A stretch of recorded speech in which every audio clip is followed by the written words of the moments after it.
ಎಲ್ರಿಗೂ ನಮಸ್ಕಾರ. ಇದು ನಿಮ್ಮ ಪ್ರೀತಿಯ ಮನೆಮಗ Ramesh. Welcome to Rashmi channel. ತಪ್ಪದೆ ಸಬ್ಸ್ಕ್ರೈಬ್ ಮಾಡಿ, ಲೈಕ್ ಮಾಡಿ, ಶೇರ್ ಮಾಡೋದನ್ನು ಮರಿಬೇಡಿ. ನಮ್ಮೂರ ಗೌಡ್ರು ಭಾಗ 1 ಸಂಚಿಕೆ 14. ಇತ್ತ ಕೆಂಚ ಮತ್ತು ಚೆಲುವೆ ಮಾತಾಡಬೇಕಾದ್ರೆ ಗೌಡ್ರು ಬರ್ತಾರೆ. ಅವ್ರನ್ನ ನೋಡಿ ಕೋಪದಿಂದ, ಬಡ್ಡಿ ಆಯ್ದನೆ ಲೇ ಕೆಂಚ, ಎಲ್ಲ ಮಾಡ್ತಿದ್ದಿ ನನ್ನ ಮಗಳ ಜೊತೆ ಅಂತ ಕೇಳಿದಾಗ, ಅವ್ವಾರು ಬಿದ್ದುಬಿಟ್ಟಿದ್ರು, ಅದಕ್ಕೆ ಸಹಾಯ ಮಾಡ್ತಿದ್ದೆ ಗೌಡ್ರೆ. ಗೊತ್ತು ಬಿಡ್ಲಾ, ಅವಳು ನಿಂತವ ಬಿತ್ತಾನೆ ಈಗ ಮಾಡ್ಕೊಂಡಿರೋದು. ನೋಡ್ಲಾ, ಆಗಿದ್ದಾಯಿತು. ಇವಳು ಸವಾಸ ಬಿಟ್ಟು ನೀನು ಹೆಂಡತಿ ಜೊತೆ ಸುಖವಾಗಿರು, ಇಲ್ಲ ಅಂದ್ರೆ ನೋಡು ನಿನ್ನ ಕತೆ. ಆದರೆ ಗೌಡ್ರೆ, ಮುಂದೇನು ಹೇಳ್ಬೇಡ ನನಗೆ. ಅಷ್ಟರಲ್ಲಿ ಚೆಲುವಿ, ಅಪ್ಪ ಅದು ನಡೆಯುವ ಮನೆಗೆ ಮಾತಾಡುವ. ಅಪ್ಪ ನೋಡಿ, ಈಗಾಗಲೇ ಸುಂದ್ರಿನೂ ನಿಮ್ಮ ಅಳಿಯನೂ ಒಟ್ಟಿಗೆ ಇದ್ದಾರೆ. ಏನೋ? ಹೌದು ಗೌಡ್ರೆ. ಅದಕ್ಕೆ ಚೆಲುವಿ ಹೇಳ್ತಾಳೆ, ನೋಡಪ್ಪ, ನಾವಿಬ್ಬರೂ ಅದಕ್ಕೆ ದೃಢ ಸಂಕಲ್ಪ ಮಾಡಿದ್ದೀವಿ. ಬದುಕಿದ್ರೆ ಇಬ್ಬರು ಜೊತೆಲೆ, ಸತ್ರು ಜೊತೆಲೆ. ಸರಿ, ಪಂಚಾಯತಿ ಕರಿತೀನಿ, ನಾಳೆ ಬನ್ನಿ ಅಂಥೇಳಿ ಗೌಡ್ರು ಚೆಲುವಿಯ ಜೊತೆ ಮನೆಗೆ ಹೋಗ್ತಾರೆ. ಕೆಂಚ ತನ್ನ ಮನೆಗೆ ಬರ್ತಾನೆ. ಬೆಳಗ್ಗೆ ಸೂರ್ಯೋದಯ.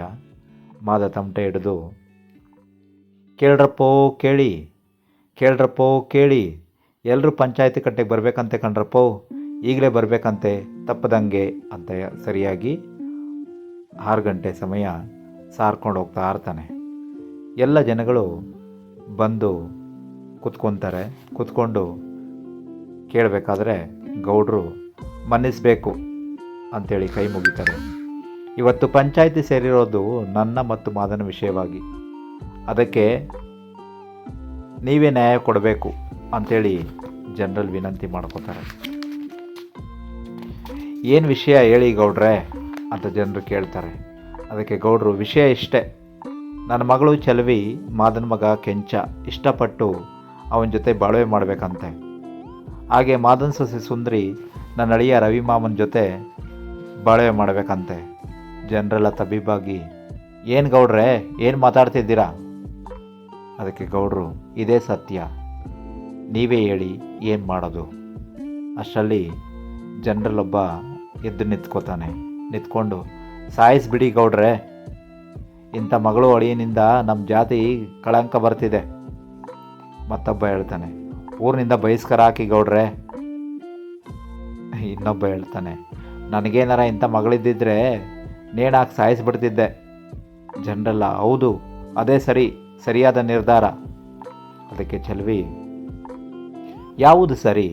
ನೀವೆಲ್ಲ ನ್ಯಾಯ ಹೇಳೋರು, ನಿಮ್ಮ ಮೂತಿಗಿಷ್ಟು. ನ್ಯಾಯ ಎಲ್ರಿಗೂ ಒಂದೇ.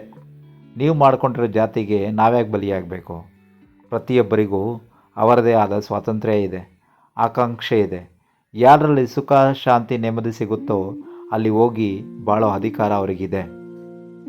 ಅದರಲ್ಲೊಬ್ಬ ಹೇಳ್ತಾನೆ, ಅದೆಲ್ಲ ನಮ್ಮೂರಲ್ಲಿ ಇಲ್ಲ. ಇನ್ನೊಬ್ಬ, ಏನು ಕೇಳ್ತೀರಾ, ಒಡೆದು ಕಳಿಸಿ ಮನೆಗೆ. ಮತ್ತೊಬ್ಬ ಹೇಳ್ತಾನೆ, ಗಂಡು ಬೀರಿ, ನಾಚಿಕೆ ಇಲ್ಲದೆ ನೋಡು ಹೇಗೆ ಮಾತಾಡ್ತಾಳೆ ಇವಳು. ಹೌದು, ಸಾಯಿಸಿ. ಜೋರಾಗಿ ಜನರೆಲ್ಲ ಕಿರುತ್ತಾರೆ. ಅಷ್ಟೇ ಸುಂದರಿ ಸ್ವಲ್ಪ ಸಮಾಧಾನವಾಗಿ ಕೇಳಿ. ಒಬ್ಬ ಅದಕ್ಕೆ, ಇವಳು ಮಾತು ಯಾಕೆ ಕೇಳಬೇಕು?